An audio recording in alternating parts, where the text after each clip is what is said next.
नमस्कार, मैं हूं श्री शंकर विग और आप देख रहे हैं आपका अपना चैनल मेट्रो टुडे लाइव।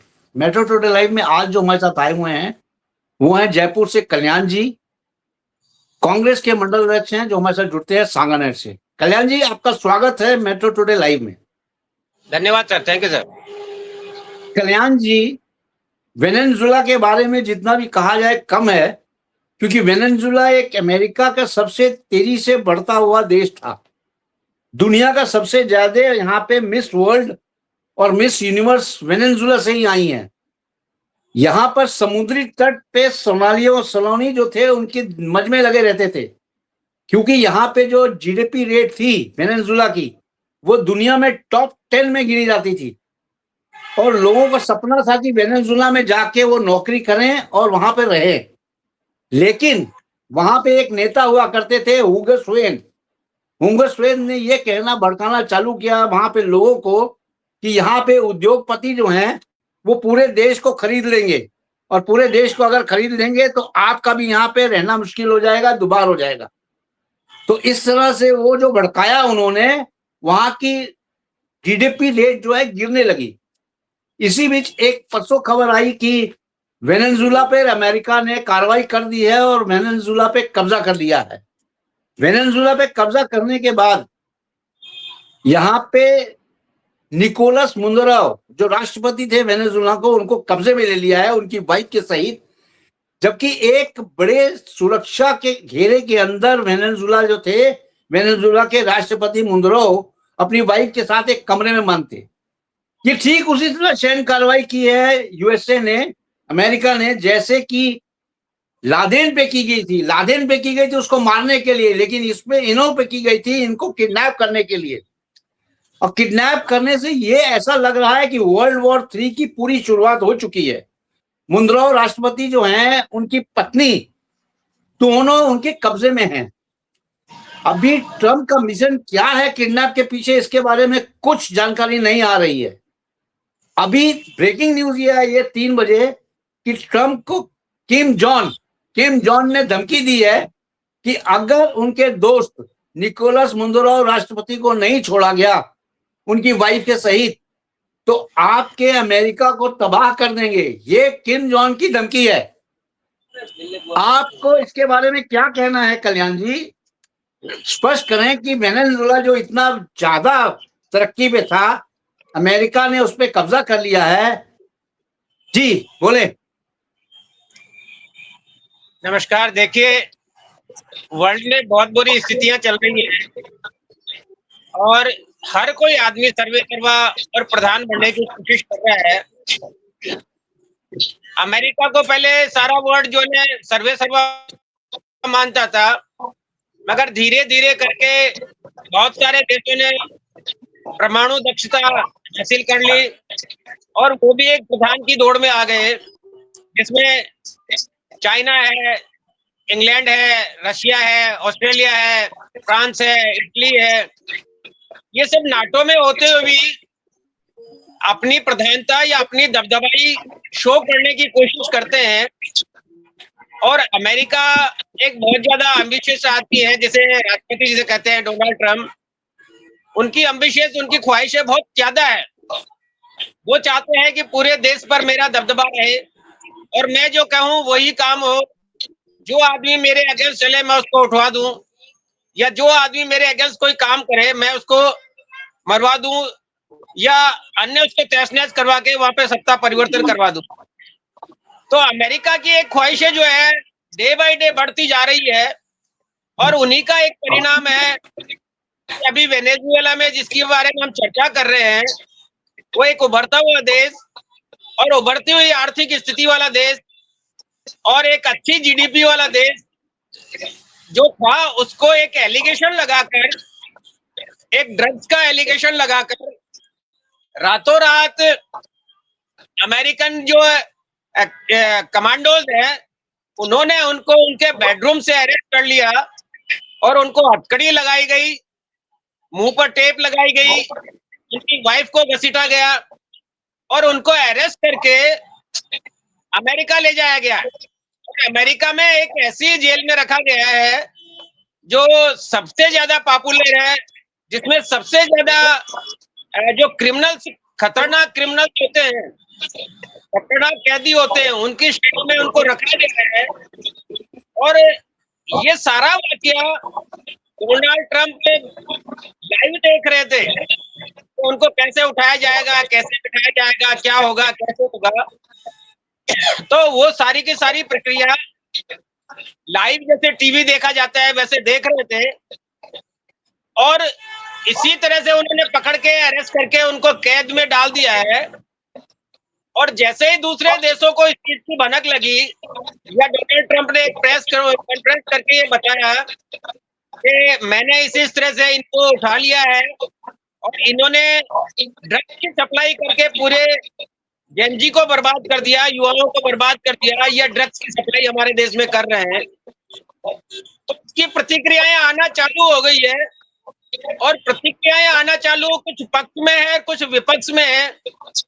मगर हमारा देश जो अभी तटस्थ है, हमारे भारत ने अभी न विपक्ष में कोई प्रतिक्रिया दी है, न पक्ष में कोई प्रतिक्रिया दी है। मगर इसके साथ साथ में ये देखने वाली स्थितियां है कि कुछ अमेरिका के जो विरोधी देश हैं और अमेरिका से जिनकी साठगांठ नहीं है, उन लोगों ने स्पष्ट संकेत दिया है कि यदि अमेरिका इनको नहीं छोड़ता है तो हम अमेरिका से टकराने के लिए या तीसरा वर्ल्ड वॉर करने के लिए हम तैयार हैं। उनमें सबसे जो है एक जो किम जोंग जो आप बता रहे हैं, साउथ अफ्रीका के जो है, वो सबसे ज्यादा उत्साहित है। उनके बाइट भी आए, उनके स्टेटमेंट भी आ रहे हैं। साथ साथ में चाइना है, रशिया है और अन्य बहुत सारे जो छोटे कंट्रीज हैं, जिनको ये डर है कि ये कार्रवाई अमेरिका हमारे साथ भी कर सकता है, हमको भी अरेस्ट कर सकता है या हमको भी बंधक बनाया जा सकता है। तो धीरे धीरे करके देश में दो लॉबीज बनती जा रही है, एक पक्ष वाली, एक विपक्ष वाली। और अगर इसको शांत नहीं किया गया, या अमेरिका अगर मान लो अपने इरादों पे तटस्थ रहा, तो ये देश के लिए बहुत ही दुर्भाग्यपूर्ण समय रहा होगा कि हम लोगों को इसका परिणाम बहुत बुरा भुगतना होगा। तो हम तो ईश्वर से यही प्रार्थना करते हैं कि ऐसी स्थिति ना आए और अमेरिका को भगवान सद्बुद्धि दे और उनको छोड़ने की प्रक्रिया हो, ये सारा देश शांतिपूर्ण इसका समाधान करे तो बेहतर होगा। वोट कल्याण जी, अभी न्यूज आ रही है कि वेनेजुएला की जो राष्ट्रपति बनाई गई है वो डेल्सी बनाई गई है। डेल्सी ने जैसे ही पदभार संभाला है वेनेजुएला का, उन्होंने कुछ घोषणाएं की हैं। वो घोषणाएं अगर आप सुने, 5 बहुत महत्वपूर्ण घोषणाएं हैं। अमेरिका को किसी भी खिलाफ वेनेजुएला पलटवार कर सकता है, किसी भी समय वेनेजुएला पलटवार कर सकता है अमेरिका पे। दूसरा है, वेनेजुएला में अमेरिकी फोर्सेस पे हमले हो सकते हैं। नंबर तीसरा है, अमेरिका के खिलाफ वेनेजुएला के साथ आ सकते हैं रूस और चीन। बहुत बड़ी स्टेटमेंट है। तीसरे स्टेटमेंट ये है कि अमेरिका के खिलाफ वेनेजुएला आ सकता है। चौथी स्टेटमेंट ये है कि संयुक्त राष्ट्र में सुपर पावर का टकराना तय माना जा रहा है, वहां पे सुपर पावर टकरा सकते हैं। और 5वीं स्टेटमेंट है, तेल की कीमतों में उछाल होगा और वैश्विक संकट बढ़ेगा। वैश्विक संकट बढ़ेगा पूरे वर्ल्ड में। इससे क्या होगा? इससे वर्ल्ड वॉर 3 का आगाज हो जाएगा। और वर्ल्ड वॉर 3 अगर होगा तो केवल इसको आगाज कर रहे हैं ट्रंप। आपको इनके बारे में क्या कहना है? जो 5 चीजें मैंने बताई हैं ये हो सकती हैं। उन्होंने वेनेजुएला के राष्ट्रपति जो हैं डेल्सी ने एकदम क्लियरली बोल दिया है, डेल्सी जी ने। जी बताएं। डेल्सी जो है एक नोबेल शांति पुरस्कार विजेता है, क्या उसको नोबेल शांति पुरस्कार दिया हुआ है और वो काफी पॉपुलर है। मगर वेनेजुएला की जो जनता है उनको एक्सेप्ट नहीं कर रही। या वो ये कहो कि वो वेनेजुएला की जो जनता है उसके साथ में अपना तालमेल ठीक से नहीं बैठ पाता उसका, और उसको बनाया गया है। ये भी एक अमेरिका की चाल हो सकती है या अमेरिका की एक कमी हो सकती है, क्योंकि अमेरिका के सहयोग से बनाया है। इसलिए मैं बिल्कुल सही कह रहे हैं आप। समझता हूँ वो अमेरिका के खिलाफ नहीं जाएगी और कोई भी इस तरह को कार्य नहीं करने देगी जो अमेरिका के खिलाफ जाता हो।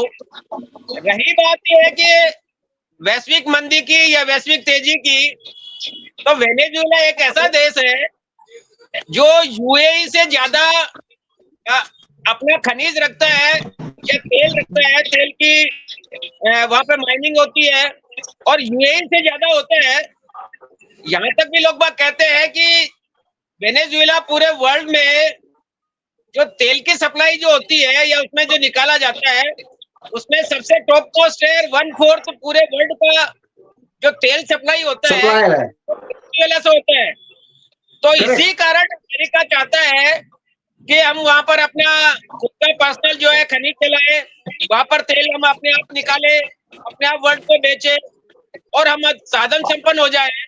तो अमेरिका की चाल यही है कि जहां पर यह है कि राजी से अगर कोई एग्री उसके साथ में हो जाता है और जैसा वो चाहता है वैसा करने लगता है तो वो कुछ नहीं करता है।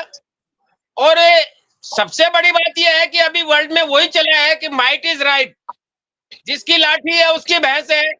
अमेरिका के पास में हर तरह के साधन संपन्न है अमेरिका, वो चाहे से मिलिट्री से ले लो, चाहे आर्थिक स्थिति से ले लो, चाहे अन्य किसी चीज से ले लो।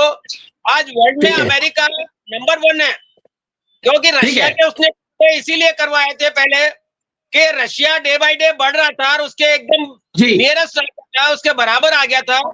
तो उसको रशिया को डाउन करने का उसका कारण यही था कि रशिया बढ़े नहीं, और यही आज वो अन्य छोटे मोटे कंट्रीज के साथ में कर सकता है कि जो जी जी जी ठीक है कल्याण जी, दोबारा मैं आपके पास आता हूँ। हमारे साथ आप जुड़ चुके हैं, बड़ी मुश्किल से जुड़े हैं, ब्रह्मदत्त पुरी जी। ब्रह्मदत्त पुरी जी प्रयागराज से जुड़ते हैं हमारे साथ। संत मंत्र प्रकोष्ठ के महाध्यक्ष हैं, गौ गीता गंगा रक्षा मंच के राष्ट्रीय प्रवक्ता है। देखिए फिर वो आउट हो गए हैं क्योंकि उनका नेटवर्क सही नहीं था। तो कल्याण जी आप कंटिन्यू रखें, कल्याण जी आप कंटिन्यू रखें। तो देखिए मैं कहना चाहता हूँ, पहले भी कुछ सालों पहले आपने देखा होगा कि जब दक्षिणी कोरिया ने अपना परमाणु परीक्षण किया था और हमारे अमेरिकन प्रेसिडेंट ने उसका विरोध किया था, झुका नहीं था और मजबूरन बाद में इनको कंप्रोमाइज करना पड़ा और उससे अपना हाथ मिलाना पड़ा और कहीं टेबल पे बैठकर एक शांतिपूर्वक समाधान हुआ जो अब तक चल रहा है।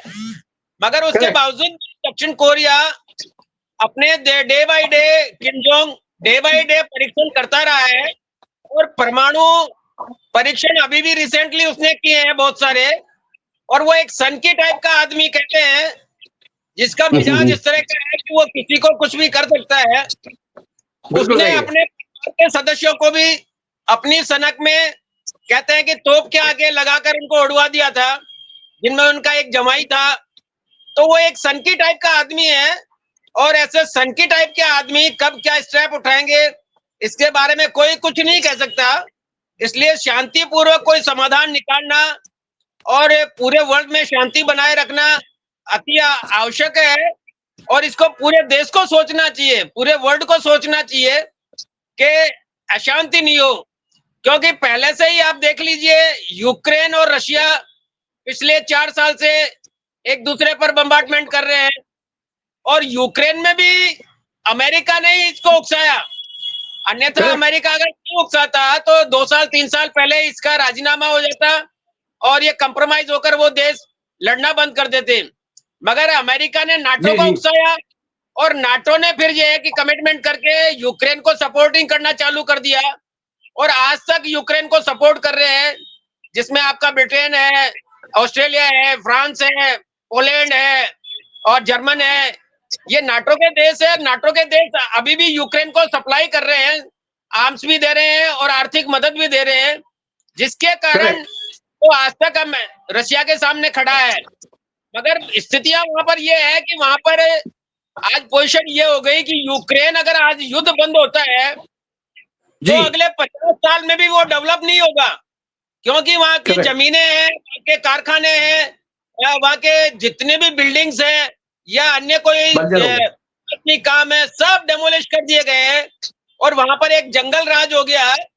तो ऐसी स्थितियों वापस आने के लिए कम से कम 50 साल यूक्रेन को लगेंगे और अभी भी अमेरिका अपने स्वार्थवश यूक्रेन को भड़का रहा है और कंप्रोमाइज करने की स्थितियां नहीं लाने दे रहा है, क्योंकि अमेरिका जानता है कि यूक्रेन में भी बहुत सारे माइनिंग है, बहुत सारे जो है संसाधन है जिनको मैं दोहन कर सकता हूं, और उसी कारण कंप्रोमाइज वाली स्थितियां नहीं करता है।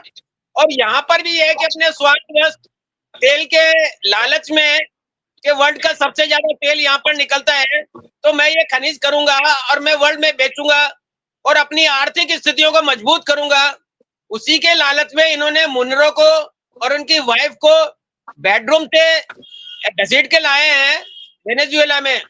और अब यही पोजीशन देखिएगा आप थोड़े दिनों बाद में चाइना भी करेगा, क्योंकि चाइना वियतनाम पे काफी अरसे से नजर गड़ाए हुए है और वियतनाम को अपना पार्ट मानता है, और बार बार उसपे कई बार परीक्षण जो हेलीकॉप्टरों को घुमाना या अपने सैनिक वाहनों को उधर ले जाना करना ये करता आ रहा है, मगर अमेरिका उसे धमकियां देकर रोक देता था। अब ये अमेरिका रोक नहीं सकेगा, क्योंकि अमेरिका ने खुद ने इस तरह का कुकृत्य किया है, तो वो किसी को क्या रोकेगा। और रिसेंटली अभी चाइना ने कहा भी है कि वियतनाम मेरा ही अपनी कंट्री है, मेरा देश है, मैं इसको जब चाहूं तब अपने में विलीन कर सकता हूं। तो अब भयावह स्थितियां होती चली जा रही है, और ये ईश्वर करे नए साल में शांति व्याप्त हो और सब लोग बात सुखी शांति से रह सके। अन्यथा अभी जो स्थितियां बहुत विकट और बहुत ही भयावह होती चली जा रही है, और आगे भी होती रहेगी। और ठीक है कल्याण जी, जब ट्रम्प ने दोबारा सत्ता हासिल की थी, अमेरिका में राष्ट्रपति बने थे, तो इन्होंने शपथ ली थी, इनके शपथ में साफ कहना था कि मैं किसी को ऊपर हमला नहीं करूंगा, मैं एक शांति दूत बन के आया हूं और शांति दूत बन के रहूंगा। देखिए कितना विरोधाभास है, शांति दूत कहते हैं और हमला करते हैं। जी बोलिए। चलिए है कि जो आदमी कहता है वो करता नहीं है, जो करता है वो कहता नहीं है। बिल्कुल सही कहा, ट्रम्प के लिए ये बिल्कुल सत्य है, ट्रम्प के लिए बिल्कुल सत्य है। इन्होंने कहा था कि मैं शांति दूत रहूंगा, मगर ये शांति दूत की बजाय एक भड़काने वाले आदमी साबित हो रहे हैं, और शांति दूत बनने का एक नाटक करते हैं। जैसा पिछले दिनों में भारत पाकिस्तान का युद्ध हुआ, ऑपरेशन सिंदूर चलाया था, उसको रुकवाने का इन्होंने श्रेय लेने की कोशिश करी, और 55-56 बार उन्होंने मंच से घोषणा करी कि मैंने युद्ध रुकवा दिया, मुझे शांति नोबेल पुरस्कार दिलाओ। थोड़े दिनों बाद में पाकिस्तान के राष्ट्रपति ने इनका नॉमिनेशन भी किया कि इन्होंने युद्ध रुकवाया शांति को और इनको शांति नोबेल पुरस्कार मिलना चाहिए। मगर पूरे देश में जब हंसी उड़ने लगी तो फिर वापस ही अपने उसमें आ गए। फिर उन्होंने कोशिश करी इजराइल और ईरान के मध्य जो है ना समझौता करवाने की, मगर वहां पर भी इनकी दाल नहीं गली, और डे बाय डे हर मंच से ये झूठ बोलते चले गए, और एक ऐसा रवैया अपना लिया कि ये कहते कुछ और है, करते कुछ और है, और जो कहते हैं वो करते नहीं, और जो करते हैं वो कहते नहीं। तो इनके मन में एक प्लानिंग इस तरह की है कि पूरे वर्ल्ड पे मेरा एक छत्र राज हो और मैं ही इनको बिठाऊं, मैं ही इनको उठाऊं। जैसा पहले बरसों पहले ये कहते थे कि ईस्ट इंडिया कंपनी, उसका सूरज कभी डूबता नहीं था। ईस्ट इंडिया कंपनी का सूरज बोले कभी डूबता नहीं था, क्योंकि उसका इतने देशों पर दबदबा था, इतने देशों पर राज था कि एक देश में अगर सूरज डूबता था तो दूसरे देश में उदय हो जाता था। इसलिए कहते हैं कि ईस्ट इंडिया